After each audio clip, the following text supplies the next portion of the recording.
Hey, what's up? David Taub here, and today I thought we'd bring you a little jam track action. Jam tracks are such an essential tool for the guitarist to practice their lead playing skills, improvisational skills, phrasing, their rhythmic playing within their soloing. I strongly urge you to, use jam tracks and put them write them down as an essential part of your practice regimen.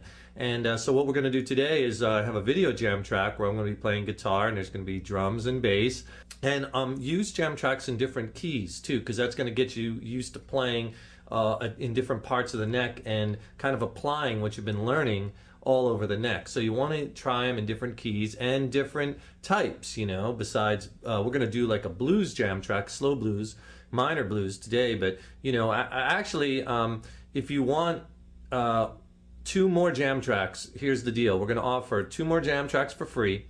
I have one I just did. It's a rocker jam track. I think you'll like it. 3-chord rocker, and then also like a ballady type jam track, which is a lot of fun too. These are brand new. Just did them yesterday, as a matter of fact. And but they're going to be exclusive. You could get them. Here's how you get them. Go to the link in the text box. I'll put the link right here in the YouTube text box where you see the word more, and usually it's in blue. Click on that in a drop down box, and then you'll see the link. Go to that link and then just sign up for our email list. And if you sign up on the email list, then we'll just email you the jam tracks. We'll send you the links and you'll get them.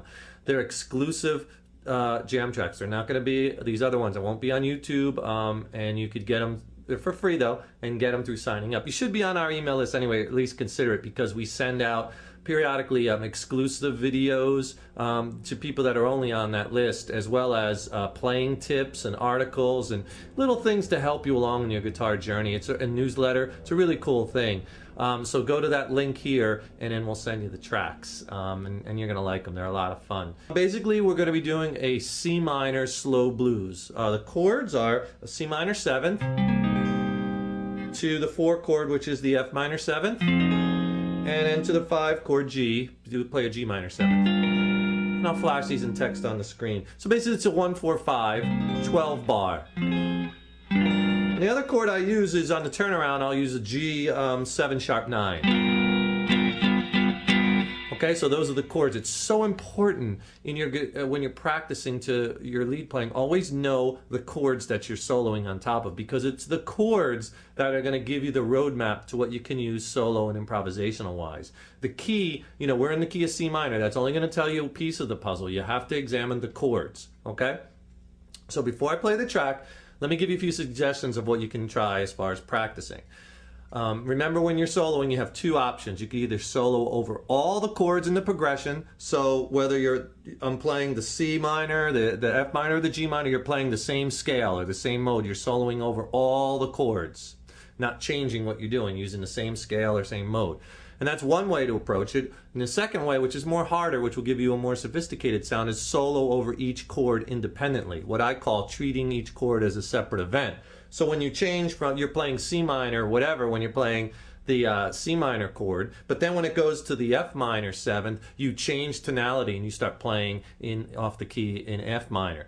And then same thing for G.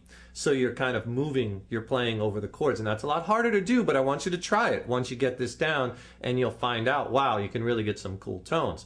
So the first thing you want to do though is get good at soloing over all the chords. And in this particular jam, we're in C minor, so as soon as you know you're playing over a minor chord progression, you know automatically you can use minor pentatonic and blues. So one thing is to play over all the chords, use the C minor, pentatonic, and blues scales all over the neck. And that's going to sound really good. And then if you want to try something else over all the chords, what sounds really nice is your C natural minor scale over all the chords. And the reason I know that is because the 4 chord in this progression is minor. We're going to an F minor 7th. So that I know when I'm in a minor key and the 4 chord is minor, that tells me I can use, natural minor over all the chords. It doesn't have to be, as long as there's not a 4 major in there, I can use natural minor. So use your C natural minor scales, or what you might know. Natural minor is the same thing as Aeolian mode or pure minor. And that's a 7-note scale. So try playing your C natural minor scales over all the chords, and that's a 7-note scale, so it gives you those extra notes. It has that major second in it and that flat sixth, so that gives you those extra notes, which are kind of cool, you can play off of. So that works really well, and it sounds really good. So try those things, minor pentatonic and blues, and also natural minor over all the chords. Then when you get good at that, try treating each chord as a separate event.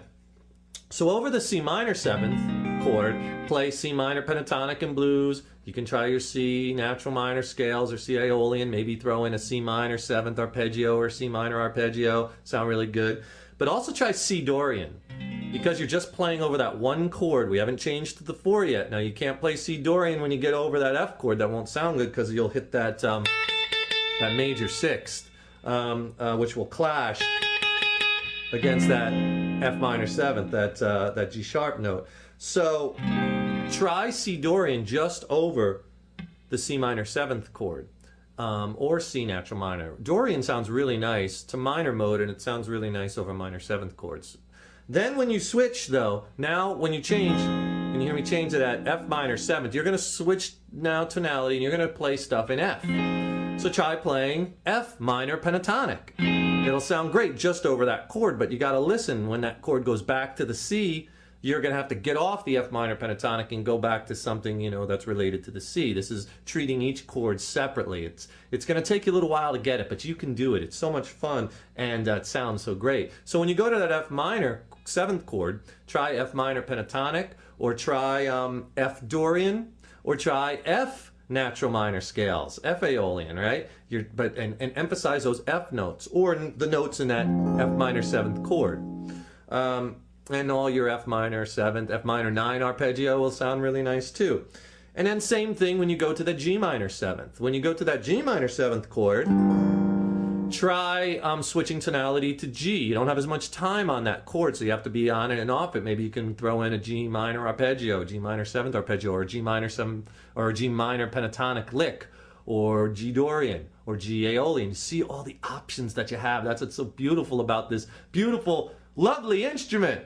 So many great choices, and all these different things you could do. So try both, soloing over each chord independently, and also mixing that in with soloing over all the chords, okay? So there's more suggestions too, but there's just a few to get you going. I know you probably want to get to this jam track and stop listening to me babble. So here we go. Have fun with it, and remember, sign up on that email list, and you'll get 2 more killer jam tracks for free.